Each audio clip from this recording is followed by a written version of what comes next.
Hello नमस्ते अस्सलाम वालेकुम सलाम my name is Nishchal and I am back with another brand new video.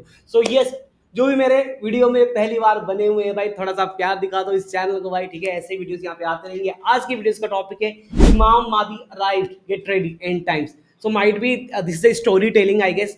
मुझे इतना तो पता होना है कि स्टोरी टेलिंग होने वाला है यहाँ पे। सो और वीडियो में क्या क्या होने वाले हम फिगर आउट साथ में करेंगे, क्योंकि मेरे को अभी एग्जैक्टली कोई भी आइडिया नहीं है। Because this video is like suggested by my brother, that's it, I only know that's, ठीक है। एंड दूसरी बात, अगर आप चाहते हैं कि मैं ऐसी टाइप की वीडियोस में और भी ज़्यादा रिएक्ट करूं, ठीक है, काफ़ी सारा रिएक्शन वीडियो बनाऊं इस टाइप के वीडियो में, तो प्लीज़ भाई मेरे को बताना मत बोलना। सीधा वीडियो स्टार्ट करते फिर बात करते रहेंगे। हर साल हज के दिनों में कुछ स्कॉलर्स और लोग एक खास मीटिंग के लिए जमा होते हैं। ओके, दुनिया भर में जब से यहूदी और इसराइल पावर में आ चुके हैं, तब से लेकर अब तक पिछले 100 सालों से पूरी दुनिया में मुसलमानों पर जुल्म और सितम की सारी लिमिट्स क्रॉस हो चुकी है। अच्छा ये बात कितना फैक्ट है कितना क्या है मुझे नहीं पता एग्जैक्टली। सो मैं यहाँ पे अभी वो चीज़ पॉइंट आउट नहीं करूंगा, आप कमेंट करके बता सकते हैं मुझे, ठीक है। Please let help me and let me know भाई।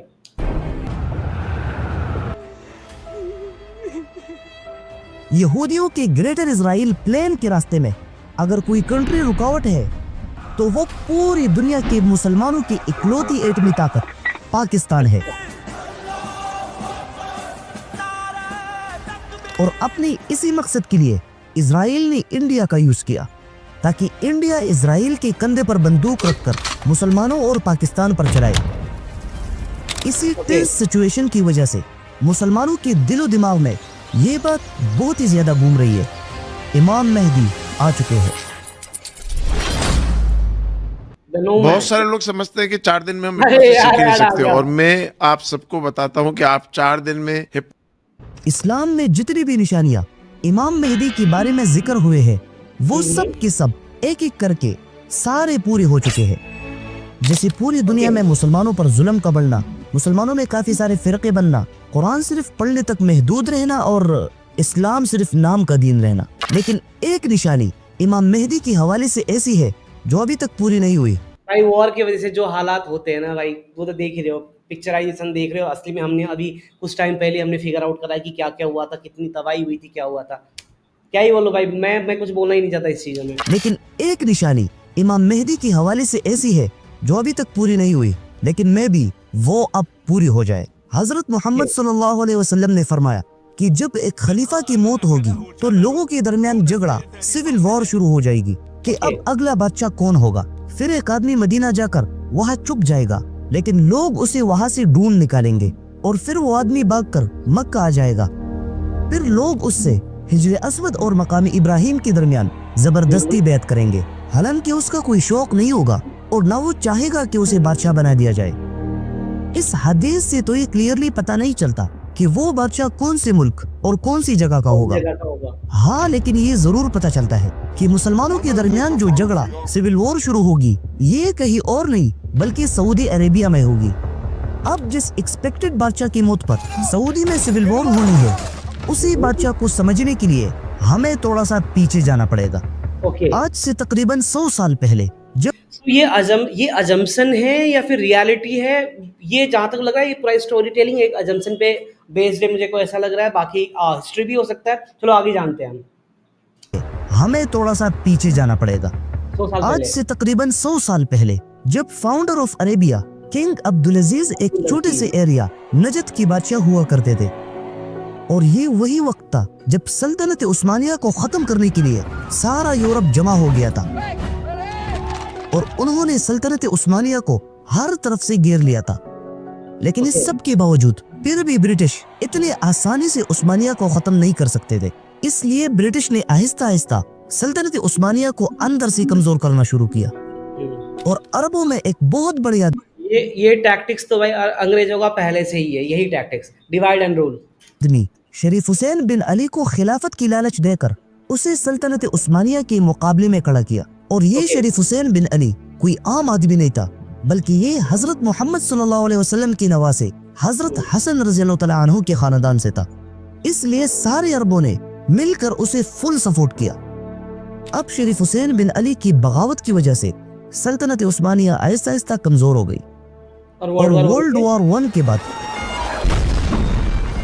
ब्रिटिश ने पूरी सल्तनत उस्मानिया को टुकड़ों में बांट दिया ताकि मुसलमानों की पावर डिवाइड हो जाए और ये हमेशा सिर्फ Exactly. आपस में ही लड़ते रहे। That was the idea. लेकिन जैसे ही ठीक है? सल्तनत उस्मानिया खत्म हो गई तो अंग्रेजों ने शरीफ हुसैन बिन अली के साथ अपना किया हुआ वादा तोड़ दिया, और वो वादा ये था कि अगर शरीफ हुसैन बिन अली अगर हम जब भी पास्ट अगर पलटा के देखते हैं ना, वहाँ पे लाइक ब्रिटिशर्स के जितने भी वादे थे, जितने भी चीज़ थे, उन्होंने हमेशा गलती करा है। मतलब अच्छे करने के रीजन से कुछ करा ही नहीं है कहीं भी, neither it's India, neither Pakistan और any country in this world.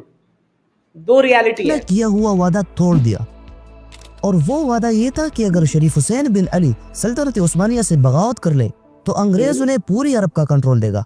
इसी Okay. वादे को तोड़ने के बाद ब्रिटिश ने यहूदियों के साथ बिलफोर डिक्लेरेशन साइन की और वहां अरब में इजराइल के लिए एक नई स्टेट बनाने की कोशिश शुरू की, जिसकी वजह से पूरी दुनिया से यहूदी आहिस्ता आहिस्ता फलस्तीन आने लगे।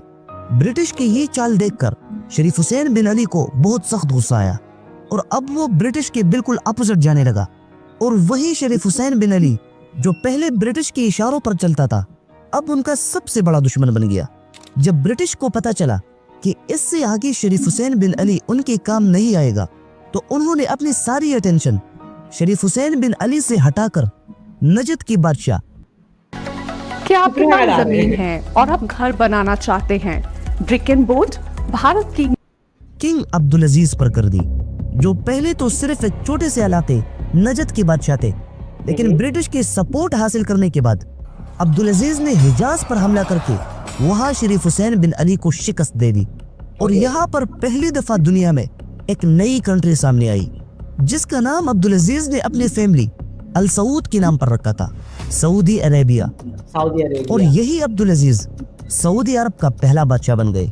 अपनी बादशाहत के दौरान अब्दुल अजीज ने अपने सबसे बड़े बेटे को अपना क्राउन प्रिंस बनाया, जिसका मतलब होता था कि अगर बादशाह को अचानक कुछ हो जाए तो ऑटोमेटिकली क्राउन प्रिंस बगैर किसी झगड़े के नया बादशाह होगा। और तब से लेकर अब तक सऊदी अरेबिया में यही सिस्टम चलता आ रहा है। कहा जाता है कि अब्दुल अजीज के बहुत सारे बेटे थे, 100 से भी ज्यादा, और उसने बहुत सारी शादियां भी की थी, लेकिन उसके रजिस्टर्ड बेटे सिर्फ 45 थे। मतलब आज तक सऊदी अरेबिया में उनकी ही बेटों की हुकूमत चल रही है। और जब ये हुकूमत सेकंड जनरेशन अब्दुल अजीज की पोतों को ट्रांसफर होगी, तो तब बादशाहत को लेकर रॉयल फैमिली में बहुत बड़ा झगड़ा हो सकता है। और एक रॉयल फैमिली में ऐसे लड़ाई झगड़ा बहुत मतलब कॉमन है। जितने भी हमने हिस्ट्री पढ़ी है, देखते हो भाई भाई को कत्ल कर देते हैं, ठीक है, सत्ता के उसमें चाह में, ठीक है, ऐसा होता है इन रियल लाइफ। एग्जैक्टली कुछ ऐसा ही हो रहा है। जब 2015 में शाह सलमान सऊदी अरेबिया का नया बादशाह बने, तो उसने आते ही अपने भाई को क्राउन प्रिंस के ओहदे से हटा लिया और अपने भतीजे मोहम्मद बिन नाइफ को क्राउन प्रिंस बनाया। और अवाम को ये कहा कि उसका भाई बूढ़ा हो चुका है और यहाँ से आगे तो किंग अब्दुल अजीज की पहली जनरेशन भी खत्म हो गई, इसलिए उसने अभी से ही अब्दुल अजीज के सेकंड जनरेशन को बादशाहत दी ताकि बाद में उनमें कोई लड़ाई झगड़ा ना हो। लेकिन ये शाह सलमान की एक बहुत बड़ी साजिश थी, क्योंकि इस तो पॉलिटिकली ऐसे आइडियाज बनते हैं। वो लोग एक साथ बैठ के पहले बनाते हैं कि भाई अगर किसी को बनाना है, अपने बात का उत्तराधिकारी बनाना है, तो वो ऑब्वियसली पहले से ही चूज करके रखा जाता था पहले से ही। तो यही बात है। So this was all about like the history कि सऊदी अरेबिया में कैसे क्या हुआ था, ठीक है।